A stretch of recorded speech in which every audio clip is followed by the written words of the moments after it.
नमस्कार.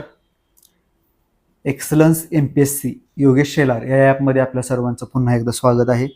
आधीच्या व्हिडिओमध्ये आपण आधुनिक भारताचा इतिहास या विषयाला सुरुवात केली होती आणि पहिल्या व्हिडिओमध्ये युरोपियन कंपन्यांचे आगमन पार्ट 1 पाहिला होता. यामध्ये आपण युरोपियन कंपन्या भारतामध्ये येण्याचा क्रम किंवा येण्याची सुरुवात तिची प्रारंभिक माहिती पाहिली होती, ज्यामध्ये मार्ग बंद पडला, खुष्कीचा मार्ग त्याचं नाव होतं, वगैरे वगैरे गोष्टी. मग शोधासाठी जलमार्गाच्या शोधासाठी निघालेले खलाशी आणि त्यानंतर त्यांना यश भेटेपर्यंतचा मधला सर्व काळ आपण पाहिला आहे. याचा एक आधीच्या लेक्चरचा एक स्वतंत्र रिव्हिजन व्हिडिओसुद्धा पाहिला आहे. त्याबद्दलची अधिकची माहिती आपण त्यामध्ये पाहू शकता रिव्हिजन व्हिडिओमध्ये. आता वेळ न घालवता पार्ट 2ला सुरुवात करूया. त्याआधी एक महत्त्वाची गोष्ट बघा, पोलीस भरती ऑनलाईन बॅच नावाचा कोर्स आपण सुरू केला आहे. तो कोर्स तुम्हाला भेटणार आहे एक्सलन्स MPSC योगेश शेलार या ॲपवरती. तर प्ले स्टोअरवरून हे ॲप डाउनलोड करा आणि इथं तुम्हाला पोलीस भरतीचा 2024साठीचा स्वतंत्र एक बॅच भेटेल सर्व विषयांची.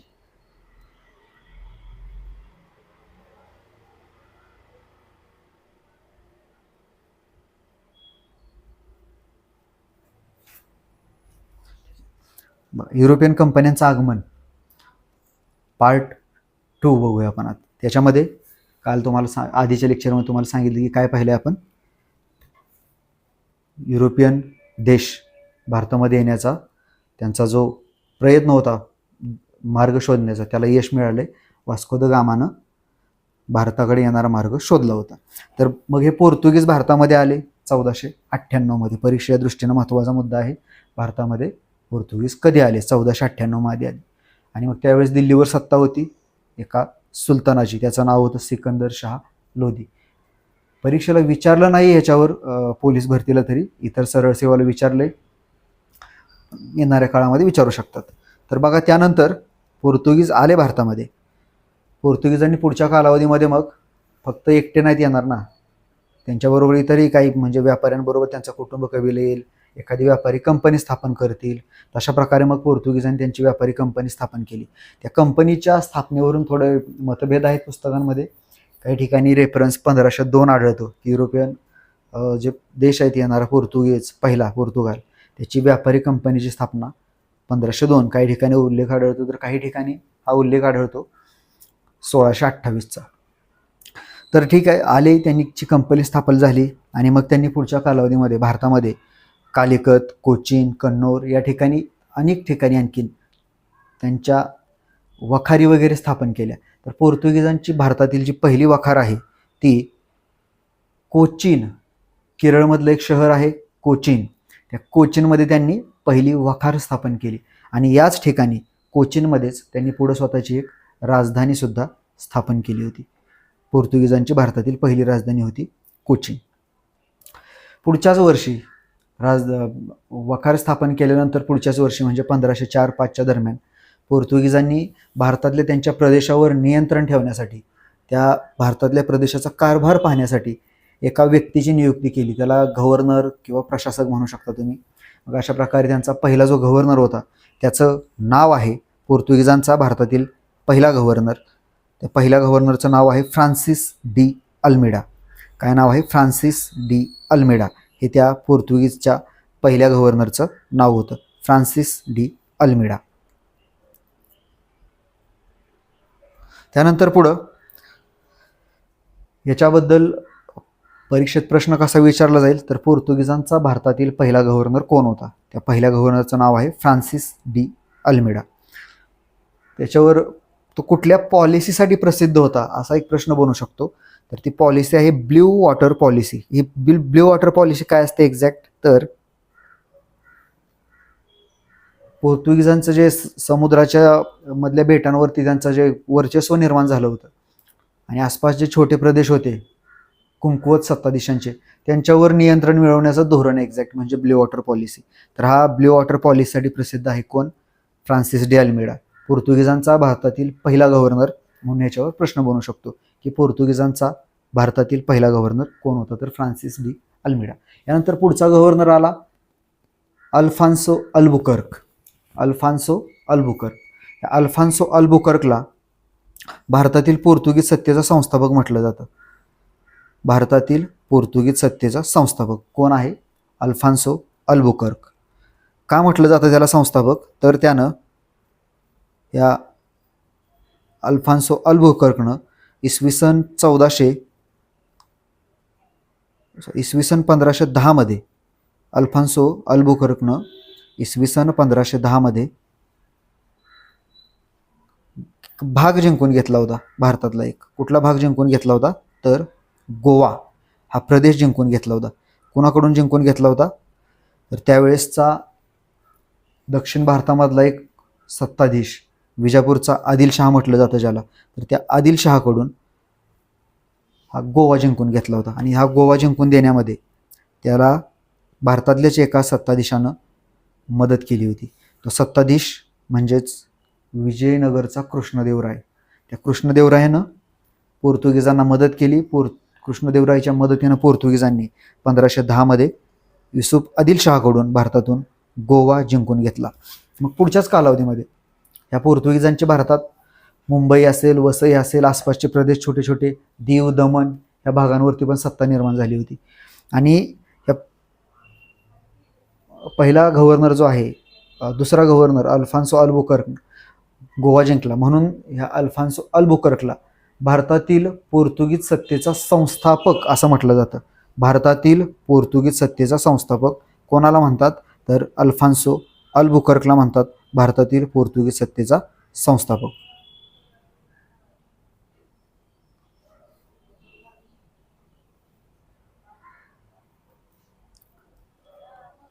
ठीक आहे. यानंतर पुढं पोर्तुगीजांनी भारतामध्ये आणि खास करून गोव्यामध्ये इसवी सन 1556 मध्ये भारतातलाच नव्हे तर आशिया खंडामधला पहिला छापखाना स्थापन केला होता. प्रश्न विचारलाय परीक्षेला तुम्हाला की भारतात कोणत्या देशाने भारतात सर्वप्रथम छापखाना सुरू केला किंवा स्थापन केला? त्याचं उत्तर आहे पोर्तुगीज. कधी स्थापन केला होता? तर इसवी सन 1556 मध्ये. कुठल्या शहरामध्ये? तर त्या शहर आहे, राज्य आहे गोव्यामध्ये स्थापन केला होता छापखाना. पोर्तुगीजांनी भारतामध्ये काही वस्तू आणल्या, काही फळं आणली त्यांच्यामुळं, आणि भारतात काही वस्तूंना, फळांना ह्या पोर्तुगीजांमुळं नावं मिळालीत. आपण आजही तसंच त्यांच्या भाषेमधलंच प्रोनाऊन्स करतो. मग त्यामध्ये काय काय आणलं पोर्तुगीजांनी? पोर्तुगीजांनी भारतामध्ये आणलं बटाटे, टोमॅटो, मिरची, तंबाखू.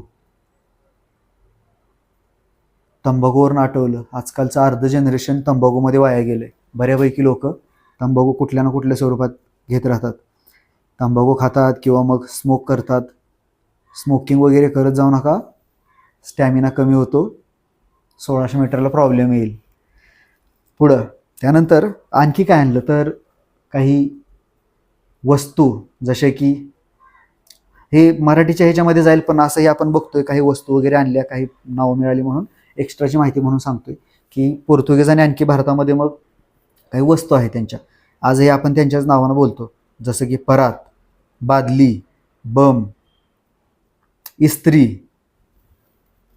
तर ह्या काही वस्तू, खाद्यपदार्थ पण आहेत. त्यानंतर मग सगळ्यात महत्त्वाचं कोकणचा राजा हापूस. हापूसचं शास्त्रीय नाव अल्फान्सो आहे. आणि पोर्तुगीजांचा दुसरा गव्हर्नर, त्याचं नाव पण अल्फान्सो अल्बुकर्क. थोडंसं रिलेट करून लक्षात ठेवा. हापूसचं शास्त्रीय नाव आहे अल्फान्सो मँगो. तर हापूस हा शब्द आहे पोर्तुगीज. हापूस, फणस, संत्री, पेरू, अननस इत्यादी हे शब्दसुद्धा पोर्तुगीज आहेत. त्यानंतर आणखी खाद्यपदार्थांमध्ये रोटी, बिस्किट, पाव इत्यादी. आणखी मग व्यक्ती आहेत, काही व्यक्ती किंवा व्यावसायिकांना पण पोर्तुगीज नावं सध्या आपण वापरतो. त्यामध्ये मग मिस्त्री आहे, कमांडर आहे, कर्नल आहे इत्यादी. ठीक आहे. असो, आणखी व्यावसायिक नाही पण व्यक्तीमध्ये बायको हा शब्द सुद्धा पोर्तुगीजच आहे. त्यानंतर पुढं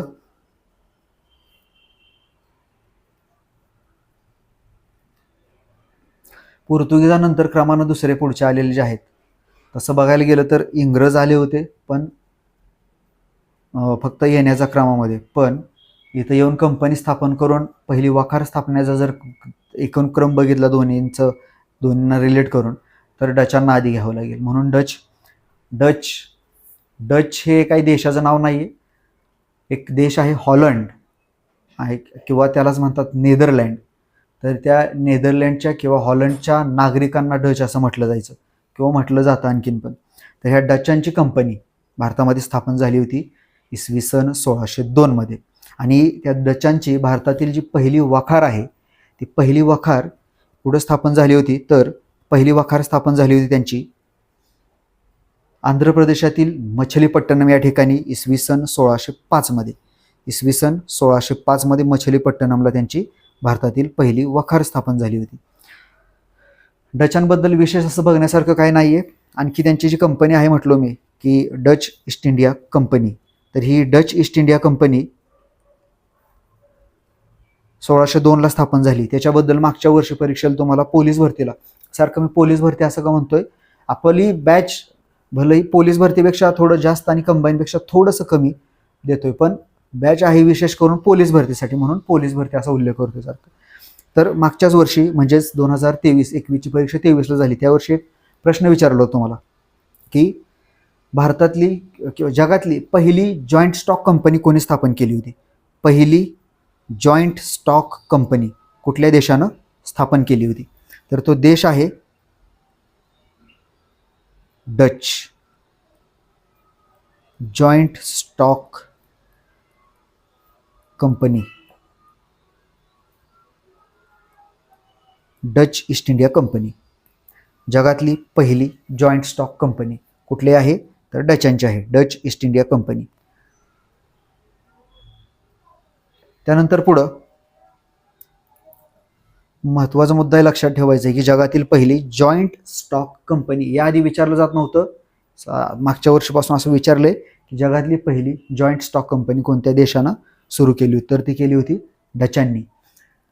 डचांबद्दल थोडंसं महत्त्वाचं आणखी एक, मागच्या 2-3 महिन्यांपूर्वी हॉलंडमध्ये इलेक्शन झालं होतं आणि नवीन एक सत्ताधीश तिथं पंतप्रधान बनला होता.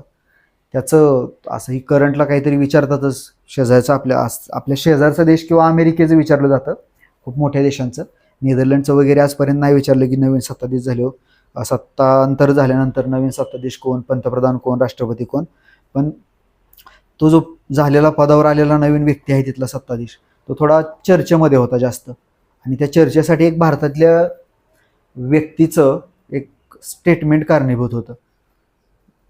भारतामध्ये एक ज्ञानवापी मस्जिद म्हणून एक मस्जिद आहे, तर डच किंवा नेदरलँड किंवा हॉलंड आणि नेदरलँड दोन त्यांची घटनेनुसारची नावं आहेत.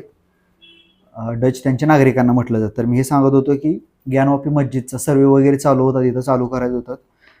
TV डिबेटवरती सगळ्यांना माहिती आहे डिबेट चालू असतात, राजकीय पक्षांचे वेगवेगळे प्रवक्ते आलेले असतात आणि त्याच्यामध्ये मग कसे हमरी तुमरीवर येतात, एकमेकांना बोलतात. अशाच प्रकारे मग एक मुस्लिम प्रवक्ता होता, तो यानं काहीतरी बोलला की असे शिवलिंग वगैरे रस्त्यावर, जो तो मुद्दा नाही आहे. मला कोणाला कमी जास्त किंवा चांगलं कोणाबद्दलच बोलत नाही मी. मला फक्त ते ग्रेट विल्डर नावाचा एक हॉलंडचा पंतप्रधान आहे, त्याची नेमणूक झाली, तो चर्चेत आहे आणि का चर्चेत आहे ते रिलेट करून द्यायचं आहे म्हणून सांगतोय मी. कोणाबद्दल आपुलकी नाही, कोणाबद्दल वाईट नाही, माझ्या मनामध्ये काही नाही. तर तो काहीतरी बोलून गेला, एक प्रवक्ता होता, की असे शिवलिंग, ते ज्ञानवापी मस्जिदमध्ये जो हे आहे वजूखाना म्हणतात जिथं त्याला, म्हणजे हातपाय वगैरे धुवायचे, नमाज पडायच्या आधी शुद्ध पाक होण्याची जी जागा असते वजूखाना, हातपाय धुण्याची वगैरे. तर त्या वजूखान्यामध्ये एक दगड काहीतरी आहे, तो फवार आहे त्यांचं मत होतं मुस्लिम पक्षाचं, आणि ते हिंदू पक्षाचं मत होतं की ते शिवलिंग आहे. तर मग तो प्रवक्ता बोलला की असे शिवलिंग रस्त्यावर, दिल्लीच्या रस्त्यावर पडलेले असतात आणि त्याच्यावर कुत्रे पायवर वगैरे, तुम्हाला समजलं असेल काय करतात कुत्रे पायवर करून. मग ती भाजपची जी प्रवक्ता होती महिला, नुपूर शर्मा त्यांचं नाव, तिला राग आला ह्या गोष्टीचा. नुपूर शर्मा तसं फेमस नाव होतं ते, माहिती तुम्ही जर न्यूज वगैरे बघत असाल तर माहिती असेल. अरविंद केजरीवाल यांच्या विरुद्ध त्यांनी निवडणूक लढवली होती विधानसभेची. तर त्या पण काहीतरी बोलून गेल्या इस्लाम धर्मावर आणि पैगंबरावर वरती वगैरे. तर मग त्यामुळे वाद निर्माण झाला होता आणि ह्या ग्रेट विल्डरनं भाजपनं मात्र त्यांना काढून टाकलं होतं पक्षातून, त्यांची हकालपट्टी केली होती. पण ह्या ग्रेट विल्डरनं मात्र, म्हणजे जो की त्यावेळेस डचचा विरोधी पक्षामधला एक नेता होता हॉलंडचा, त्यानं बाजू घेतली होती आणि त्यांच्या बाजूनं काहीतरी चांगले ट्विटरला एक 2-4 ट्विट वगैरे केली होती. त्यामुळे हा इंडियामध्ये पण चर्चेत होता. आणि इंडियामध्ये चर्चेत होता म्हणून पोलीस भरतीला कदाचित नेदरलँडचा किंवा हॉलंडचा जो नवीन निवडून आलेला पंतप्रधान आहे 3 महिन्यापूर्वी, म्हणजेच साधारण डिसेंबरमध्ये वगैरे निवडणूक झाली होती तिथली, तो विचारू शकतात. तर त्याचं नाव आहे ग्रीट विल्डर. नेदरलँडचा नवीन पंतप्रधान, त्याचं नाव आहे ग्रीट विल्डर. पुढच्या मुद्द्याला बघूया मुद्दा पुढचा. तर पुढचे आलेत इंग्रज. डचानंतर इंग्रज आलेत. या इंग्रजांचा एक व्यक्ती जॉन मिल्डन हॉल नावाचा एक व्यक्ती भूमार्गे भारतात आला होता इसवी सन 1599 मध्ये. आणि नंतरच्या कालावधीमध्ये तिकडं ब्रिटनमध्ये इसवी सन 1599लाच एक कंपनीची स्थापना झाली होती, व्यापारी कंपनी. तिचं नाव होतं साहसी व्यापारी संघटना. आणि या साहसी व्यापारी संघटनेचंच पुढच्या वर्षी म्हणजे सन 1600 मध्ये रूपांतर झालं होतं ब्रिटिश ईस्ट इंडिया कंपनीमध्ये. आणि मग ह्या ईस्ट इंडिया कंपनीला त्यांची त्यावेळेची सत्ताधीश असणारी जी राणी होती, राणी एलिझाबेथ पहिली, त्या राणी एलिझाबेथ पहिलीनं 31 डिसेंबर 1600 रोजी या त्यांच्या कंपनीला, ब्रिटिश ईस्ट इंडिया कंपनीला, भारतासह पूर्वेकडील देशांशी व्यापार करण्याची 15 वर्षांची मक्तेदारीची सनद दिली होती. कोणी दिली होती मक्तेदारीची सनद? तर त्यांच्या राणीचं नाव आहे एलिझाबेथ पहिली. बघा, मागच्या वर्षी 1-2 वर्षापूर्वी एलिझाबेथ दुसरी नावाची राणीचं निधन झालं होतं. ती सर्वाधिक काळ इतिहासामधली सत्ताधीश होती, एखाद्या पदावर असणारी. 70 वर्षाच्या आसपास काहीतरी होती पदावरती ती. पण ती नव्हे, ही तिच्या आधीची एलिझाबेथ पहिली आहे. तर ह्या एलिझाबेथ पहिल्या राणीनं काय केलं होतं? तर ब्रिटिश ईस्ट इंडिया कंपनीला भारताबरोबर व्यापाराची सनद दिली होती. किती वर्षांसाठी? तर 15 वर्षांसाठी मक्तेदारीची सनद होती. मक्तेदारी म्हणजे काय? तर ब्रिटनमधून किंवा इंग्लंडमधून या ईस्ट इंडिया कंपनीशिवाय दुसरी कुठलीही व्यापारी कंपनी भारताबरोबर तसेच पूर्वेकडील देशांबरोबर व्यापार करू शकणार नव्हती. फक्त आणि फक्त east India company, British east India company एकमेव कंपनी तीच व्यापार करू शकणार होती. तर बघा, ह्यानंतर मग कंपनीची स्थापना झाली होती, पण भारतामध्ये वखार वगैरे काय स्थापन झाली नव्हती. त्यावेळेस तिथलं राजानं परवानगी वगैरे काय दिली नव्हती आपल्या भारतामधल्या बादशहानं. त्यांनी एक वकील पाठवलं मग इंग्रजांनी भारतामध्ये इसवी सन 1608 मध्ये. त्याचं नाव होतं कॅप्टन हॉकिन्स. भारतामध्ये जो वकील आला इसवी सन 1608ला, त्याचं नाव होतं कॅप्टन हॉकिन्स. त्या कॅप्टन हॉकिन्सनं दिल्लीचा त्यावेळेसचा बादशाह जहांगीर त्याच्या दरबारात जाऊन विनंती केली की आम्हाला भारतामध्ये वखारी वगैरे स्थापन करायच्यात, परवानगी द्या, काही व्यापारी सवलती द्या. पण जहांगीरनं मात्र परवानगी दिली नाही. त्याच्यावर पोर्तुगीजांचा त्यावेळी जास्त प्रभाव होता. जहांगीर बादशहानं परवानगी दिली नाही. मग पुढच्या वर्षीच 1609 मध्ये त्यांचा ब्रिटनचा जो राजा होता, राजा जेम्स पहिला, त्या जेम्स पहिलानं जी राणीनं सनद दिली होती आधी 15 वर्षाची, ती सनद ह्यानं कंटिन्यू केली, वाढवली. आणि कुठपर्यंत केली, किती वर्षांनी वाढवली? तर असं काही टाइम लिमिट नाही ठेवलं तिला, एक कुठलं मर्यादा आखून नाही दिली. कायमस्वरूपी व्यापाराची सनद दिली, कायमस्वरूपी व्यापारी मक्तेदारीची सनद दिली. बघा, 15 वर्षांची सनद दिली होती राणीनं. राणीचं नाव आहे एलिझाबेथ पहिली. कधी दिली ही सनद? तारीख विचारली जाते परीक्षेला, 31 डिसेंबर 1600 रोजी दिली होती. आणि ही सनद कायम कोणी केली विचारलं जाईल, तर कायम केली राजा जेम्स पहिला 1609 मध्ये केली त्यानं कायम. त्यानंतर पुढं मग त्यांनी पुढच्या कालावधीमध्ये भारतामध्ये त्यांची व्यापारी कंपनी तर कुठली वखार स्थापन झालेली नव्हती. वखारीला बादशहानं इथल्या जहांगीरनं परवानगी दिलेली नव्हती. पण मग व्यापार करायचे ते वखार स्थापन न करता. आणि त्यांनी स्वतःचं आरमार वगैरे पण इकडे आणलं होतं. इसवी सन 1612 मध्ये सुरतमध्ये ह्या इंग्रजांबरोबर पोर्तुगीजांबरोबर इंग्रजांचे क्लॅशेस झाले, एक युद्ध झालं छोटंसं. आणि सामुद्री युद्धामध्ये ह्या इंग्रजांनी फ्रेंचांचा पराभव केला होता कॅप्टन थॉमस बेस्टच्या नेतृत्वाखाली. मग या कॅप्टन थॉमस बेस्टच्या पराक्रमावर खुश झाला जहांगीर. आणि पुढच्या कालावधीमध्ये मग त्यांनी पोर्तुगीजांना काही व्यापारी सवलती देऊन टाकल्या. आणि मग ह्या व्यापारी सवलतीनंतर पुढं इंग्रजांना व्यापारी सवलत दिली असं म्हणायचं मला. इंग्रजांनी पुढच्याच वर्षी मग 1613 मध्ये भारतामध्ये त्यांची पहिली वखार स्थापन केली. सुरतला 1613 मध्ये इंग्रजांची पहिली वखार सुरतला स्थापन झाली. काही पुस्तकांमध्ये इंग्रजांची पहिली वखार मछलीपट्टणमला दिली आणि 1613च्या पण खूप आधीचा कालावधी दिलाय. पण महाराष्ट्रामधले जे पुस्तकं आहेत, आजपर्यंत परीक्षेला विचारलेले मुद्दे आहेत, त्याच्यावरून हे सिद्ध होतं की आपल्या इथल्यांना हेच म्हणायचं आहे की 1613 मध्ये आपल्या महाराष्ट्रातल्या इतिहासकारांना वगैरे की 1613 मध्ये इंग्रजांची भारतातील पहिली वखार सुरत या ठिकाणी स्थापन झाली होती. मग यानंतर पुढं त्यांची वखार स्थापन झाली. त्यानंतरच्या कालावधीमध्ये इंग्रजांचा आणखी एक वकील आणखी काही व्यापारी सवलती मिळवण्यासाठी जहांगीर बादशाहच्या दरबारामध्ये आला होता. त्या वकिलाचं नाव होतं थॉमस रो. 1615 साली पाहिलं आपण की इंग्रजांचा आणखी एक वकील, त्याचं नाव आहे थॉमस रो, हा आला होता जहांगीरकडं काही व्यापारी सवलती मागण्यासाठी. त्याचं नाव आहे Thomas Roe. Thomas Roe, Thomas Munro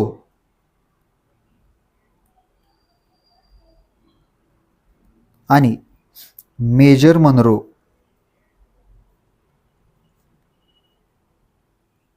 असे 3 लोक आहेत ज्यांच्यामध्ये कन्फ्युजन होतं आपलं. थॉमस रो कोण आहे, मग थॉमस मनरो कोण आहे आणि मग मेजर मनरो कोण आहे. तर थॉमस रो जो आहे हा एक वकील आहे. हा आला होता 1615ला. बघा थॉमस रो कोण आहे, वकील आहे. 1615 मध्ये आला होता हा भारतामध्ये व्यापारी सवलती मागण्यासाठी. थॉमस मनरो आहे रयतवारी पद्धतीचा जनक. आणि मेजर मनरो हा बक्सरच्या लढाईमध्ये ब्रिटिश सैन्याचं नेतृत्व केलं होतं ह्याने. मेजर मनरोनं बक्सरच्या लढाईत ब्रिटिश सैन्याचं नेतृत्व केलं होतं. हे 3 जण लक्षात ठेवायचे, हे कन्फ्युजन करू शकतात आपलं. 3 लोक हे. थॉमस रो वकील आहे जो की 1615 मध्ये आला होता, जहांगीराकडे आला होता. कोणाकडे आला होता, जहांगीर बादशाहच्या दरबारामध्ये. दुसरा आहे थॉमस मनरो, ज्याला आपण रयतवारी पद्धतीचा जनक म्हणतो. आणि ह्याच्यावर खूप वेळा प्रश्न आलाय थॉमस मनरोवर, रयतवारी पद्धतीचा जनक कोण आहे किंवा रयतवारी पद्धत कोणी सुरू केली. पुढचा आहे मेजर मनरो, जो की बक्सरच्या लढाईमध्ये ह्यानं 3 लोकांचा एकट्यानंच पराभव केला होता, 3 सैन्याचा. ते आपण पुढच्या ह्याच्यामध्ये बघणार आहोत, कर्नाटक युद्धानंतर आणि त्यानंतर प्लासी व बक्सर लढाई. बाकी मग आता तात्पुरतं हे दिलं होतं कन्फ्युजन होऊ नये म्हणून ह्या 3घांची नावं.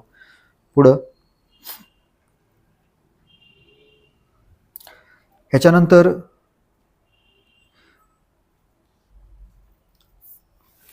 आपण पोर्तुगीज आले आधी पाहिलं होतं.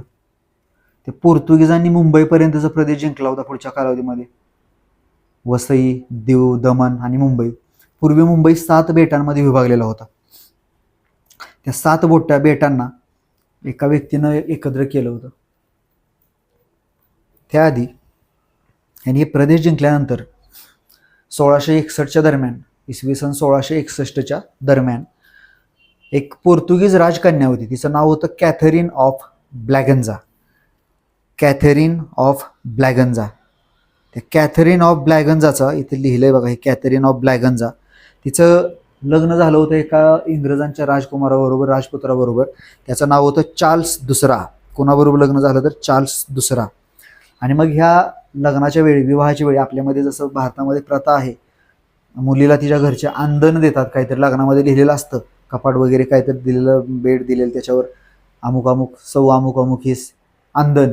तसं यांच्याकडे गिफ्ट देण्याची पद्धत पोर्तुगीजांकडे सुद्धा होती. मग ह्या पोर्तुगीजांनी ह्या विवाह सोहळ्याच्या वेळेस भारतामधलं आपल्या मुंबई बेट, आपल्या महाराष्ट्राची राजधानी सध्याचं, हे मुंबई बेट ह्या कॅथरीन ऑफ ब्लॅगन्झाला त्यांनी जिंकलेलं आंदण म्हणून देऊन टाकलं होतं. आणि मग पुढच्या कालावधीमध्ये या इंग्रजांनी, स्वतः काय त्यांचं राज्य नव्हतं इथं, त्यांची कंपनी होती एक, आणि इंग्रजांनी मग ती कंपनी जी आहे त्यांची ब्रिटिश ईस्ट इंडिया कंपनी, त्या ब्रिटिश ईस्ट इंडिया कंपनीला हे त्यांच्या राणीकडून, सोन्याकडून मिळालेलं मुंबई बेट या कंपनीला भाडेतत्त्वानं दिलं, भाडेतत्त्वानं रेंटनं देऊन टाकलं होतं. आणि मग पुढं मग ह्या कंपनीकडून, ब्रिटिश ईस्ट इंडिया कंपनीकडून एक गव्हर्नर नेमला होता ह्या मुंबई बेटावर. त्या गव्हर्नरचं नाव होतं गेरॉल्ड ऑन्जियर. गेरॉल्ड ऑन्जियर किंवा जेरॉल्ड ऑन्गियर, काही त्याचं प्रोनाऊन्स करू शकता तुम्ही. इंग्लिशमध्ये कसंही प्रोनाऊन्स करतात, म्हणजे आपल्या सोयीनुसार आपण भारतीय लोक त्याचं प्रोनाऊन्स करत असतो. पार्लमेंट कोण म्हणतं, कोण पार्लियामेंट म्हणतं, असे वेगवेगळे शब्द आहेत. तर इथं गेरॉल्डचं जेरॉल्ड पण करतात आणि ऑंगियरचं ऑंजियर होऊ शकतं. ते एवढं लक्षात ठेवा की गेरॉल्ड ऑंजियर किंवा जेरॉल्ड ऑंगियर नावाचा एक व्यक्ती होता, ज्याला ब्रिटिशांनी किंवा ब्रिटिश ईस्ट इंडिया कंपनीनं पहिला गव्हर्नर म्हणून मुंबई बेटाचं नेमलं होतं. आणि त्याच गेरॉल्ड ऑंजियरला मुंबई बेटाचा संस्थापक म्हणतात. काय म्हणतात? मुंबई बेटाचा संस्थापक. मुंबईचा शिल्पकार नाही, मुंबईचा शिल्पकार जगन्नाथ शंकर शेट ते वेगळे, आणि मुंबई बेटाचा संस्थापक आहे गेरॉल्ड ऑंजियर किंवा गेरॉल्ड ऑंगियर. ह्या कारण ह्या गेरॉल्ड ऑंगियरनं 7 बेटांमध्ये विभागलेल्या मुंबई बेटाला एकत्र केलं होतं, भराव वगैरे टाकला आणि एक संध बनवलं होतं, म्हणून त्याला तेवढं क्रेडिट दिलं जातं. त्यानंतर पुढच्या कालावधीमध्ये इंग्रजांचं भारतामध्ये चांगलाच जम बसला होता आणि ह्या इंग्रजांनी मुघल बादशहाला खुश करून एक ब्रिटिश व्यक्ती होता, कंपनीचा अधिकारी होता, एक डॉक्टर हॅमिल्टन नावाचा, आणि त्यावेळेचा जो बादशाह होता 1717च्या दरम्यानची गोष्ट सांगतोय, त्याचं नाव होतं फारुख सियर, मुघल बादशहाचं. तो आजारी होता. त्या मुघल बादशहाला ह्या हॅमिल्टन नावाच्या डॉक्टरनं बरं केलं होतं आजारातून, आणि बरं केल्यानंतर तो खुश झाला. बादशाह होता, मागायला लावलं काहीतरी. ह्यानं मागणी केली की आमच्या कंपनीला बंगालमध्ये जकातमुक्त व्यापाराचा अधिकार द्या तुम्ही, म्हणजे आमच्याकडून तुम्ही टॅक्स घेऊ नका, जकात घेऊ नका. तेवढं दिलंच त्या बादशाहनं, फारुख सियरनं, प्लस स्वतः लग्न केलं होतं एका राजपूत कन्याबरोबर, आणि त्याच्या बायकोची बहीण, त्याची मेहुणी राजपूत कन्या, तिचा पण त्या हॅमिल्टनला देऊन टाकली, लग्न लावून दिलं. तर अशा प्रकारे मग पुढच्या कालावधीमध्ये सांगायचं काय, 1717मध्ये परीक्षेला तुम्हाला प्रश्न विचारलाय की कोणत्या मुघल बादशहाने जकातमुक्त व्यापाराचे फरमान दिलं होतं ब्रिटिशांना, तर त्या बादशहाचं नाव आहे फारुख सियर. कधी दिलं होतं हे फरमान? 1717मध्ये दिलं होतं. भारतामध्ये नाही, ते बंगालमध्ये. भारतामध्ये वखार स्थापन करणे आणि बंगालमध्ये जकातमुक्त व्यापार करणे, म्हणजेच काय, टॅक्स न देता व्यापार करण्याचे अधिकार दिले होते. त्यानंतर पुढचं पुढचे आहेत फ्रेंच ईस्ट इंडिया कंपनीची स्थापना. एक राजा होता फ्रेंचांचा, 14वा लुई नावाचा. त्या 14वा लुईच्या काळामध्ये फ्रेंच ईस्ट इंडियाची कंपनीची स्थापना झाली होती 1664मध्ये. फ्रेंच ईस्ट इंडिया कंपनीची स्थापना 1664, राजाचं नाव आहे 14वा लुई. आणि ह्याच्या काळामध्ये ह्या व्यापारी कंपनीची स्थापना झाली.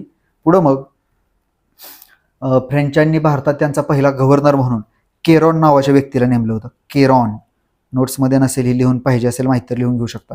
केरॉन नावाचा व्यक्ती त्यांचा पहिला गव्हर्नर म्हणून नेमला होता भारतातला. आणि पुढे जाऊन मग फ्रेंचांनी त्यांची भारतातील पहिली वखार कुठं स्थापन केली, तर ज्या ठिकाणी इंग्रजांनी वखार स्थापन केली होती त्या सुरत शहरामध्येच फ्रेंचांनी सुद्धा स्वतःची पहिली वखार स्थापन केली. फक्त वर्ष वेगळं आहे, फ्रेंचांचं वर्ष आहे 1668. फ्रेंचांची भारतातील पहिली वखार सुरत, वर्ष आहे 1668. आणि मग पुढच्या कालावधीमध्ये फ्रेंचांनी मुघल बादशहाकडून बंगालमध्ये कलकत्त्याच्या शेजारी एक शहर होतं चंद्रनगर नावाचं, ते चंद्रनगर मिळवलं, जिंकून घेतलं. त्यानंतर 1745मध्ये त्यांनी भारतामध्ये त्यांचा एक गव्हर्नर, प्रभावी गव्हर्नर म्हणून. फ्रेंचांचे गव्हर्नर बाकीचे असतील, पण आपल्याला फक्त इतिहासामध्ये एकाच प्रश्न विचारला गेला आहे, एकच फेमस व्यक्ती आहे, त्याचं नाव आहे डुप्ले. हे डुप्लेची नेमणूक केली होती फ्रेंचांनी 1645मध्ये. 1645मध्ये फ्रेंचांनी डुप्लेला गव्हर्नर म्हणून भारतात पाठवलं, आणि या डुप्लेनं स्वतःच्या दूरदृष्टीचा आणि प्रशासकीय कौशल्यांचा परिचय पण दिला होता नंतरच्या कालावधीमध्ये. आणि परीक्षेला तुम्हाला पोलीस भरतीला प्रश्न विचारलाय, पुढीलपैकी कुठल्या गव्हर्नरने भारतात चंद्रनगरचा प्रशासक या नात्याने आपल्या दूरदृष्टीचा व प्रशासकीय गुणकौशल्यांचा परिचय दिला? तर अशा प्रकारचा प्रश्न विचारला ह्या डुप्लेवरती. मग पुढं ह्या नंतरच्या कालावधीमध्ये भारतातून परत जाणारी युरोपियन कंपन्या, त्या बघूया आपण. डच सगळ्यात आधी आले होते ते पोर्तुगीजांनंतर, पण गेलेत मात्र सगळ्यांच्या आधी. कसे गेले, तर एक लढाई झाली होती 1759 साली, बेदोराची लढाई. त्या लढाईमध्ये त्यांचा पराभव झाला आणि त्यांनी भारतातून काढता पाय घेतला. डच गेले. डच्यानंतर मग पुढचे डॅनिश किंवा डेन्मार्क. हे डॅनिश किंवा डेन्मार्क बघा आले कधी होते तर 1616ला या डॅनिश किंवा डेन्मार्क लोकांनी भारतामध्ये 1616मध्ये त्यांची कंपनी स्थापन झाली होती आणि 1620ला ह्या डॅनिश लोकांनी किंवा डेन्मार्कच्या लोकांनी त्यांची पहिली वखार स्थापन केली होती. वखार कुठं केली होती तर त्रांकोबारला स्थापन केली होती. त्रांकोबारला ह्यांची वखार होती आणि कंपनी 1616ला होती आणि भारत सोडून गेलेत 1845मध्ये. ह्या डॅनिश लोकांनी त्यांच्या सगळ्या वखारी त्यांच्या ज्या होत्या त्या ब्रिटिशांना विकून टाकल्या आणि भारत सोडून गेले हे निघून. ह्यांच्यानंतर सोडून जातानाच्या क्रमामध्ये तिसरे आहेत ब्रिटिश गेलेत 15 ऑगस्ट 1947ला भारत सोडून. आणि त्यानंतर मग फ्रेंच 1954मध्ये सार्वमत घेतलं होतं. सार्वमतामध्ये फ्रेंच भारत सोडून गेले. सार्वमतानंतर सार्वमत म्हणजे पॉंडिचेरी आणि चंद्रनगरमध्ये राहणाऱ्या लोकांमध्ये मतदान घेतलं होतं, वोटिंग घेतलं होतं. आणि सगळ्यात शेवटी गेलेत जे सगळ्यात आधी आले भारतामध्ये ते सर्वात शेवटी गेलेत. त्यांचं नाव आहे पोर्तुगीज. त्या कंपनीचं पोर्तुगीज कधी गेलेत तर 1961मध्ये. एक तारीख आहे 19 डिसेंबर 1961. ह्या दिवशी गेलेत पोर्तुगीज भारत सोडून. ह्यांना सोडून गेले नाहीत, ह्यांना हकलून लावलंय आपण आपल्या सैन्यानं. ऑपरेशन विजय अंतर्गत कारवाई केली होती. त्यासाठी मग गोवा मुक्ती संग्राम वगैरे खूप मोठं हे झालं होतं. ते आपण शेवटच्या लेक्चरमध्ये संस्थानांचं विलिनीकरण बघणार आहोत, त्यावेळेस हे परत एकदा मुद्दे बघूया. तर पुढं बघा एक चार्ट बनवूया आपण, तुम्ही पण लिहून घ्यायचा चार्ट कशाचा आहे तर भारतामध्ये येणारे ब्रिटिश कंपन्या, त्यांचं आगमन वर्ष, कंपनीच्या स्थापनेचं वर्ष आणि पहिली वखार. सगळ्यात पहिले पोर्तुगीज कधी आले होते 1498मध्ये आले होते. 1498मध्ये. आणि तारीखच जर म्हटलं तर तारखा पण बघा 20 किंवा 23 मे 1498. कोण आला होता ह्यावेळेस तुम्हाला माहितीच आहे, वास्को द गामा आला होता. 20 मे किंवा 23 मे. जुन्या पुस्तकांमध्ये 23 मे होती, आजकालच्या पुस्तकांमध्ये 20 मे तारीख दिली जाते. कंपनीच्या स्थापनेचं वर्ष. पोर्तुगीजांची पहिली कंपनी थोडा वादग्रस्त मुद्दा आहे. काही ठिकाणी 1502 असा उल्लेख आढळतो तर काही ठिकाणी 1628 असा उल्लेख आढळतो कंपनीच्या स्थापनेमध्ये. त्याच्यानंतर मग पहिली वखार. पहिली वखार हे सुद्धा वादग्रस्त पॉईंट आहे. पहिली वखार स्थापन झाली होती त्यांची 1503ला. आपल्याकडच्या रेफरन्सनुसार महाराष्ट्रातल्या 1503 कोचीनला पहिली वखार. 1503 कोचीन. आणि परीक्षेला आजपर्यंत बरोबर पण दिलेलं आहे हे महाराष्ट्रामध्ये पोलीस भरती वगैरेच्या लेवलला. पुढं मग इंग्रज 1599ला जॉन मिल्टन आला होता. आगमन फक्त म्हटलं तर 1599.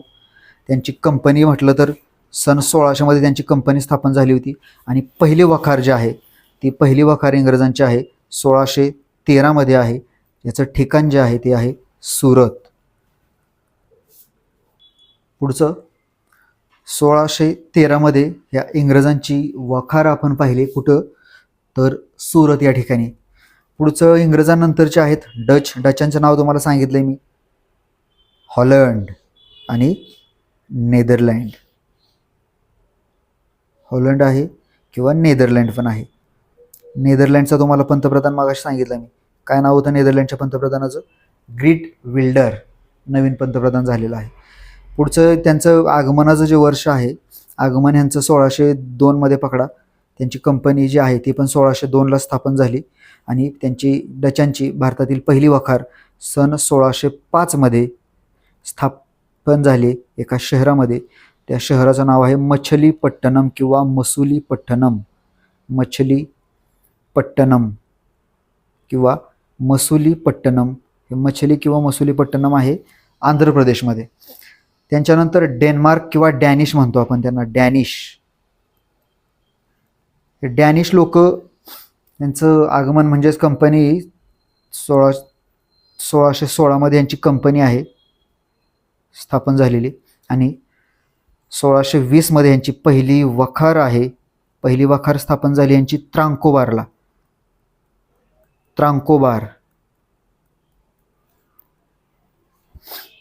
सर्वात शेवटी आहेत फ्रेंच म्हणजेच फ्रान्स. फ्रांचांच्या कंपनीची स्थापना झाली होती सन 1664 मध्ये आणि त्यावेळेस त्यांचा राजा सांगितलं होतं मी. त्या राजाचं नाव होतं 14वा लुई. 14व्या लुईच्या काळात फ्रेंच ईस्ट इंडिया कंपनीची स्थापना आणि त्यांची भारतातील पहिली वखार सन 1668 मध्ये, म्हणजे कंपनीच्या स्थापनेनंतर 4 वर्षांनी झाले. सुरत, बघा सुरतला 2 देशांच्या वखारी आहेत. एक आहे इंग्रज आणि दुसरी आहेत फ्रेंच. इंग्रजांची 1613ला आणि फ्रेंचांची 1668ला. युरोपातले 2 सख्य शेजारी भारतामध्ये पक्के शत्रू होते. इकडे युरोपमध्ये युद्ध सुरू झालं की ह्यांच्यामध्ये पण इकडे युद्ध सुरू व्हायचं. तर बघा, ठीक आहे, अशा प्रकारे हा एक चार्ट बनवून घ्यायचा आहे तुम्ही पण. यानंतर काय आपण जाणाऱ्यांचा क्रम एकदा बघूया. आपण भारत सोडून गेले आधी एकदा पाहिले, आता परत एकदा एक चार्ट बनवूया फक्त देश आणि वर्ष. सगळ्यात पहिले कोण गेले असतील भारत सोडून, तर ते गेलेत डच. कधी गेलेत डच भारत सोडून? डच म्हणजेच हॉलंड म्हणजेच नेदरलँड. कधी गेलेत तर 1759ला एक लढाई झाली होती, बेदोराची लढाई. तर 1759ला डच गेले, पहिले आहेत डच. दुसरे डॅनिश. डॅनिश म्हणजेच डेन्मार्क आणि डच म्हणजेच नेदरलँड किंवा हॉलंड. हे डॅनिश गेले 1845ला. हे डॅनिश लोकांनी काय केलं, यांच्या वखारी विकून टाकल्या. कोणाला विकल्या वखारी? इंग्रजांना विकल्या होत्या. पुढचे तिसरे आहेत इंग्रज. इंग्रज किंवा ब्रिटिश. इंग्रज लोक कधी गेले सोडून? इंग्रजांची तारीख 15 ऑगस्ट 1947.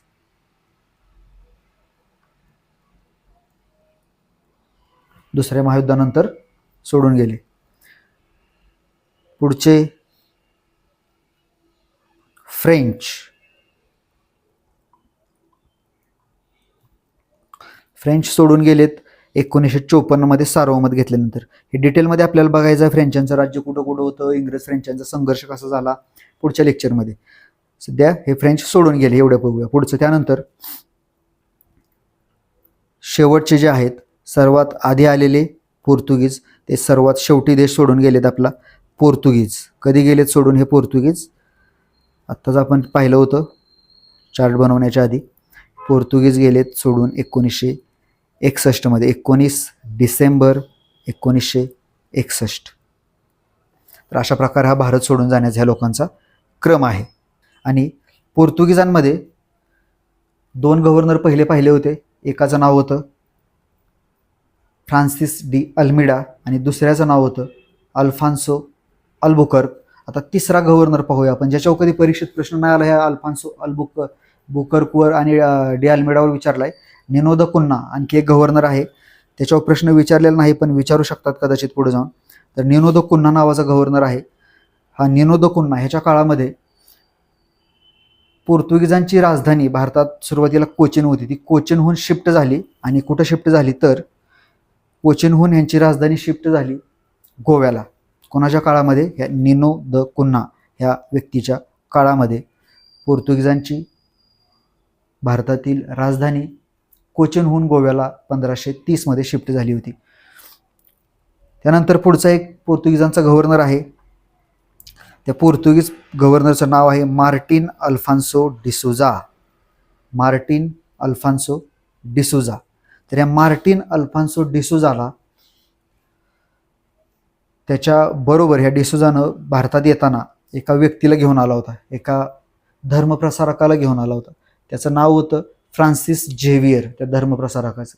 आणि मग हा धर्मप्रसारक पुढे जाऊन भारतामध्ये निधन पावला. आणि निधन पावल्यानंतर त्याला त्या धर्मप्रसारकाचं गोव्यामध्ये एक चर्च आहे, तिथं त्याचं शरीर, मृत शरीर, बॉडी ठेवली आहे. बघा ही जी शवपेटी आहे लाल ह्याच्यामध्ये, इथे Francis Xavier, Saint Francis Xavier म्हणतात त्याला. सध्या निधनानंतर ख्रिश्चनांमध्ये सेंट पदवी देतात, सेंट फ्रान्सिस झेवियर यांचं काय आहे, हे एक पार्थिव आहे शरीर, पार्थिव शरीर. फ्रान्सिस झेवियर त्यांनी काही चमत्कार वगैरे केले म्हणतात. परीक्षेच्या दृष्टीनं दुय्यम भाग आहे तसा हा, याच्यावर विचारलेला नाही कधी, तुम्हाला जस्ट नॉलेज म्हणून. आणि ह्या माणसाबद्दल अफवा आहेत की दर 10 वर्षांनी यांची ती पेटी, शवपेटी आहे, काचेचा बॉक्स, तो खाली काढला जातो, त्याची साफसफाई केली जाते आणि म्हणतात की यांची नखं वगैरे कापली जातात, त्यांची नखं वाढतात म्हणतात. आणि मग तिथले गाईड जे आहेत ते हे आपल्याला गप्पा मारतात, खोटं सांगतात. त्यांचं कामच आहे, गाईड आहेत, स्वतःचा जिथं आहेत एरियामध्ये काम करतात, तिथं पर्यटक जास्त यावेत म्हणून साहजिक आहे ते काहीतरी गप्पा मारणार आहेत, खोटं बोलणार आहेत, किंवा ते बिझनेसचा प्लॅन आहे त्यांच्या. ते काय सांगतात की हे खूप चमत्कारिक बॉडी आहे, हे फ्रान्सिस झेवियर ईश्वरी अवतार आहेत, त्यांच्या नखं मृत्यूनंतर सुद्धा वाढत राहतात. ॲक्च्युली एक नखं वाढत नसतील, आपलं मेल्यानंतर आपल्या शरीराचाच बाकीचा भाग आहे, केमिकलमध्ये जरी ठेवलं असलं तरी बॅक्टेरिया वगैरे हे स्नायू किंवा मसल्स खाऊन टाकणार, आणि नखाला खाण्याचं प्रमाण थोडं कमी असेल किंवा नख खात नसतील, त्यामुळं ते नखांची झीज होत नाही त्या मानानं, ज्या मानानं बाकीचं शरीराची झीज होती, त्यामुळे ते नखं वाढल्यासारखी दिसतात.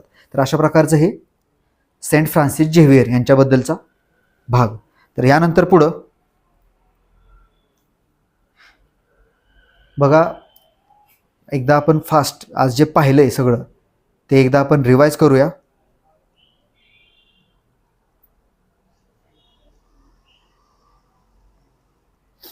पटपट एकदा रिव्हिजन करून घेऊया, कुठून कुठपर्यंत बघायचं आपल्याला आज जे पाहिलंय ते. तर भारतामध्ये येणाऱ्या युरोपियन कंपन्या, त्याच्यामध्ये मग क्रम लावूया आपण. क्रम कसा लावायचा आहे, तर सर्वात पहिले आहेत पोर्तुगीज.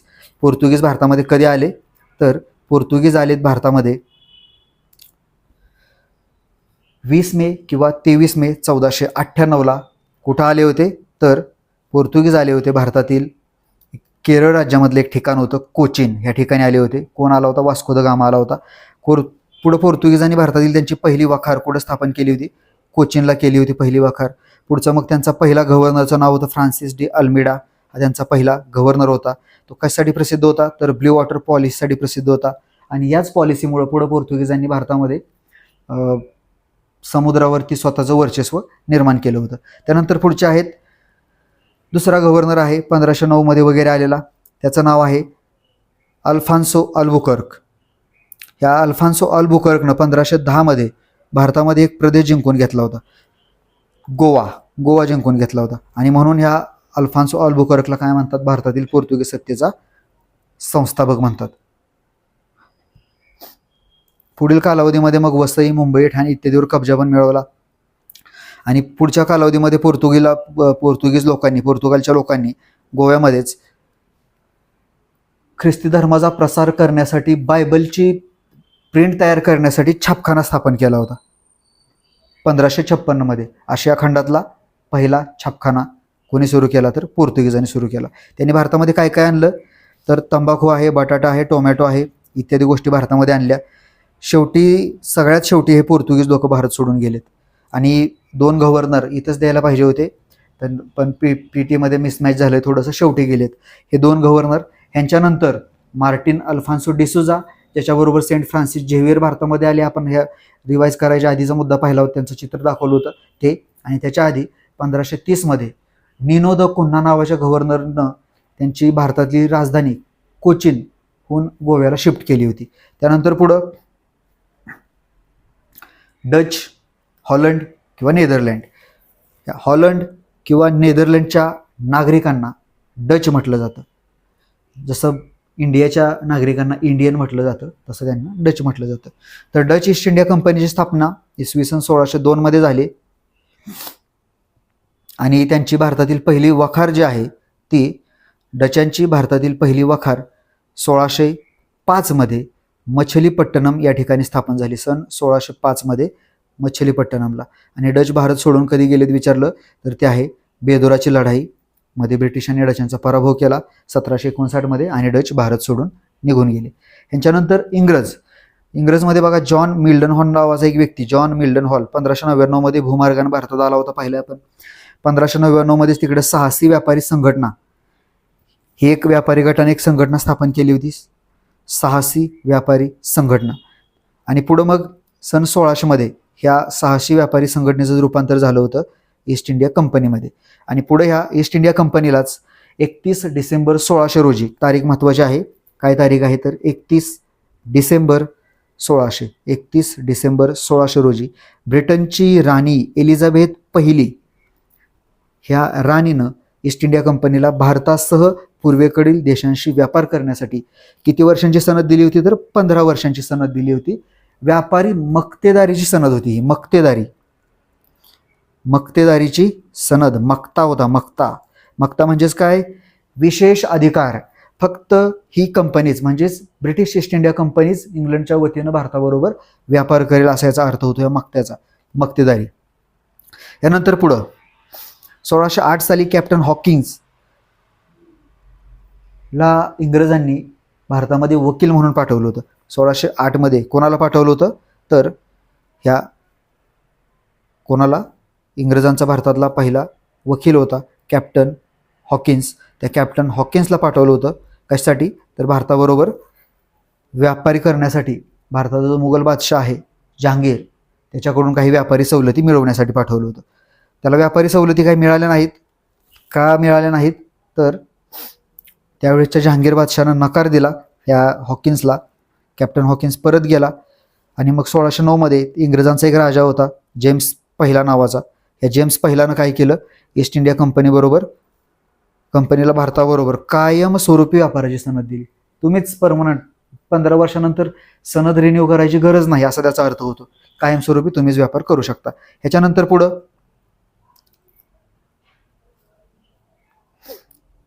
सुरतमध्ये इंग्रजांनी त्यांची पहिली वखार स्थापन केली. कुठं वखार स्थापन केली? सुरतमध्ये वखार स्थापन केली होती. वर्ष महत्वाचं आहे. कधी वखार स्थापन केली तर सन 1613 मध्ये सुरत या ठिकाणी ब्रिटिशांनी भारतातील पहिली वखार स्थापन केली. त्यानंतर त्यांचा पुढचा एक वकील पाठवला होता थॉमस रो. 3 रो पाहिले होते आपण, रो किंवा मनरो, थॉमस मनरो आणि मेजर मनरो. त्याच्यापैकी आहे थॉमस रो वकील आहे, जहांगीरकडे आला होता. जहांगीरकडून काही व्यापारी सवलती मिळवल्या ह्यानं. कोणाकडून मिळवल्या व्यापारी सवलती? जहांगीरकडून मिळवल्या. पुढचा आहे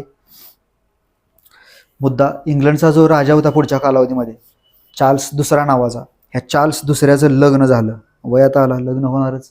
त्याचं लग्न झालं. कोणाबरोबर झालं? पोर्तुगालची एक राजकन्या होती, तिचं नाव होतं कॅथरीन ऑफ ब्लॅगन्झा. त्या कॅथरीन ऑफ ब्लॅगन्झा बरोबर लग्न झालं. आणि मग लग्नाच्या वेळेस पोर्तुगीजांनी त्यांच्या राजकन्याला भारतात त्यांनी जिंकलेलं मुंबई बेट होतं ते आंदण म्हणून देऊन टाकलं होतं. मुंबई बेट ब्रिटिशांना आंदण म्हणून मिळालं मग. आणि मग ब्रिटिशांनी काय केलं ते बेट, त्यांची जी ब्रिटिशांची भारतामधली व्यापारी कंपनी होती तिचं नाव ब्रिटिश ईस्ट इंडिया कंपनी 1600 मध्ये स्थापन झालेली. 31 डिसेंबर 1600ला राणीनं सनद दिलेली कंपनी, त्या कंपनीला हे बेट भाडे तत्वानं देऊन टाकलं. वार्षिक एवढं आम्हाला रेंट द्यायचा आणि हे बेट तुम्हीच वापरा, तुमच्याकडे ठेवा. मग अशा प्रकारे मग ब्रिटिशांच्या वतीनं जो गव्हर्नर नेमला होता ह्याच्यावर, त्या गव्हर्नरच्या म्हणजेच गेरॉल्ड ऑन्जियरनं त्या मुंबई बेटाला एकसंध केलं आणि 7 बेटामध्ये विभागलेल्या ह्या बेटाला एकसंध केलं भराव वगैरे टाकून. आणि म्हणून ह्या गेरॉल्डला मुंबई बेटाचा संस्थापक असं म्हणतात. कोणाला म्हणतात? गेरॉल्ड ऑन्जियरला म्हणतात. तर बघा इथपर्यंतच भाग आपण आता पाहिला. यानंतर पुढं आहे 1717 मध्ये मुघल बादशाह होता एक फारुख सियर. ह्या फारुख सियरनं इसवी सन 1717 मध्ये ब्रिटिश ईस्ट इंडिया कंपनीला भारतामध्ये कुठंही वखार स्थापन करण्याचा आणि बंगालमध्ये जकात मुक्त व्यापाराचा अधिकार दिला होता. कशाचा अधिकार दिला? भारतात कुठेही वखार स्थापन करण्याचा व बंगालमध्ये जकात मुक्त व्यापाराचा फरमान किंवा अधिकार. ह्याला फरमान पण म्हणू शकतो आपण. फरमान दिलं, फरमान सोडलं म्हणायचो ना आपण जुन्या काळामध्ये, राजा महाराजा फरमान सोडायचे. तर हे फरमान सोडलं, ह्यानं फरमान दिलं की ब्रिटिश ईस्ट इंडिया कंपनी बंगालमध्ये जकात मुक्त व्यापार करू शकते. याच्यानंतर पुढचा मुद्दा, फ्रेंचांच्या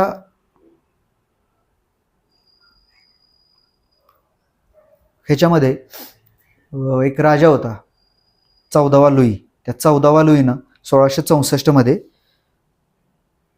त्याच्या काळामध्ये वखार स्थापनेला कंपनीच्या स्थापनेला परवानगी दिली होती. कोणी दिली होती तर 16व्या लुईनं दिली होती परवानगी. कोणाच्या कालावधीमध्ये? 14व्या लुईच्या काळामध्ये त्यानं स्वतः परवानगी दिली होती की तुम्ही भारतामध्ये एक वखार स्थापन करू शकता, त्यासाठी कंपनी निर्माण करू शकता. कंपनी झाली स्थापन मग 1664ला आणि 4 वर्षांनी भारतामध्ये फ्रेंचांची पहिली वखार 1668 साली स्थापन झाली. त्यांची इंग्रज काय येतं तोंडामध्ये सारखं सारखं, सुरत म्हटलं की इंग्रज आठवतं आधी, कारण इंग्रजांची पहिली वखार सुरतला होती आणि फ्रेंचांची सुद्धा आहे सुरतलाच, त्यामुळे कन्फ्युजन होतं थोडंसं. बघा, फ्रेंचांची सुद्धा पहिली वखार सुरतलाच 1668 मध्ये. आपण आधी पाहिले, आत्ताच बोललो की इंग्रजांची सुद्धा पहिली वखार 1613 मध्ये कुठं, सुरतला स्थापन झाली. ह्याच्यानंतर मग सगळ्यात महत्त्वाचा मुद्दा म्हणजे फ्रेंचांनी एक पहिला गव्हर्नर त्यांचा भारतामध्ये पाठवला, त्याचं नाव होतं केरॉन. आणि पुढच्या कालावधीमध्ये फ्रेंचांनी मुघल बादशाहकडून चंद्रनगर जिंकून घेतलं होतं. चंद्रनगर कुठं आहे तर कलकत्त्याच्या आसपास चंद्रनगर आहे. 1745ला त्यांचा सगळ्यात भारतातला यशस्वी गव्हर्नर डुप्ले नावाचा, किंवा डुप्लेक्सिस पण म्हणतात त्याला, भारतात पाठवलं होतं गव्हर्नर म्हणून. ह्या डुप्लेक्सिसनं किंवा डुप्लेनं याचा परिचय दिला होता, प्रशासकीय कौशल्यांचा वगैरे आणि दूरदृष्टीचा वगैरे. इथपर्यंत मुद्दा पाहिलेत आपण सगळे. अशा प्रकारे भारतातून परत जाणाऱ्या सत्तांचा क्रम बघूया आपण. भारत सोडून गेलेले जे आहेत सत्ता त्यांचा क्रम. तर सगळ्यात पहिले आहेत डच, जे की बेदोराच्या लढाईमध्ये ब्रिटिशांकडून पराभूत झाले होते. त्यांच्यानंतर दुसरे आहेत डॅनिश, ज्यांनी 1845 मध्ये त्यांच्या सगळ्या वखारी ब्रिटिशांना विकून टाकल्या होत्या. डॅनिशलाच म्हणतात डेन्मार्क. त्याच्यानंतर पुढचे तिसरे आहेत इंग्रज. 15 ऑगस्ट 1947ला इंग्रज भारत सोडून गेले. इंग्रजांनंतर गेलं कोण तर आहे ते फ्रेंच. फ्रेंचांचा जो ताबा असलेला भाग होता त्यामध्ये मग चंद्रनगर, पॉंडिचेरी पण 3 भागामध्ये डिवाइड आहे, 3 प्रदेशांमध्ये. तसे 4 शहरं 3 राज्यांमध्ये आहेत ही. तर या पॉंडिचेरी आणि चंद्रनगरवर फ्रेंचांची सत्ता होती.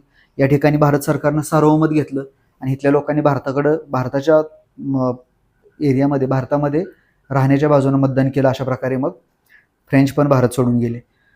सार्वमतानंतर त्यांना जावं लागलं होतं. फ्रेंचानंतर पुढचे आहेत पोर्तुगीज. 19 डिसेंबर 1961ला पोर्तुगीज भारत सोडून गेले. त्यानंतर एक चार्ट बनवलं होतं आपण. भारतात येणारे जे युरोपियन देश आहेत त्यांच्या आगमनाचं वर्ष, त्यांची कंपनीची स्थापना कधी झाली ते वर्ष, आणि त्यांची पहिली वखार. बघा, पोर्तुगीज आलेत 20 किंवा 23 मे 1498ला. त्यांची जी पहिली वखार आहे ती पहिली वखार पोर्तुगीजांची 1503 मध्ये कोचिनला आहे. आणि पोर्तुगीजांनंतर पुढचे महत्त्वाचे इंग्रजांच्या वतीने एक जॉन मिल्डन हॉल नावाचा व्यक्ती भूमार्गाने भारतात आला होता 1599 मध्ये. ब्रिटिशांच्या ईस्ट इंडिया कंपनीच्या स्थापनेच्या आधीची स्टेज आहे साहसी व्यापारी संघटना. ह्याची स्थापना सुद्धा 1599ला झाली. तिचंच रूपांतर 1600 मध्ये ब्रिटिश ईस्ट इंडिया कंपनीमध्ये झालं होतं. आणि त्यानंतर पुढं ब्रिटिशांची भारतातील पहिली वखार सुरतला सन 1613 मध्ये स्थापन झाली होती. त्यांच्यानंतर पुढचे आहेत डचांनाच नेदरलँड किंवा हॉलंड म्हटलं जातं. तर डचांची जी कंपनी आहे त्या कंपनीची स्थापना 1602 मध्ये आहे. तर त्यांची पहिल्या वखारीची स्थापना भारतातील कोचीन या शहरामध्ये झाली 1605 मध्ये. मछलीपट्टणम या शहरामध्ये डचांच्या भारतातील पहिल्या वखारीची स्थापना झाली. डचानंतर मग पुढचे आहेत डॅनिश. 1616ला डॅनिश म्हणजेच डेन्मार्क यांची कंपनी स्थापन झाली आणि 1620 मध्ये यांची भारतातील पहिली वखार त्रांकोबार या ठिकाणी, त्रांकोबार तमिळनाडूमध्ये आहे, या ठिकाणी स्थापन झाली. त्यानंतर पुढचं सगळ्यात शेवटचा फ्रेंच. 1664 मध्ये फ्रेंच ईस्ट इंडिया कंपनीची स्थापना आणि 1668 मध्ये त्यांची भारतातील पहिली वखार इंग्रजांच्या शेजारीच सुरत या शहरामध्ये स्थापन झाली होती. त्याच्यानंतरचा मुद्दा भारत सोडून जाण्याचा क्रम पुन्हा एकदा बघायचा. परीक्षेला कधी कधी क्रम लावा म्हणून विचारतात.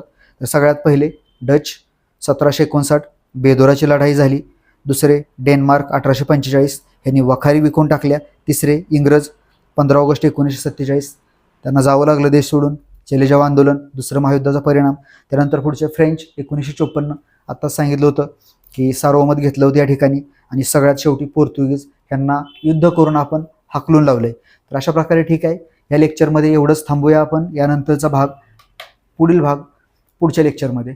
धन्यवाद.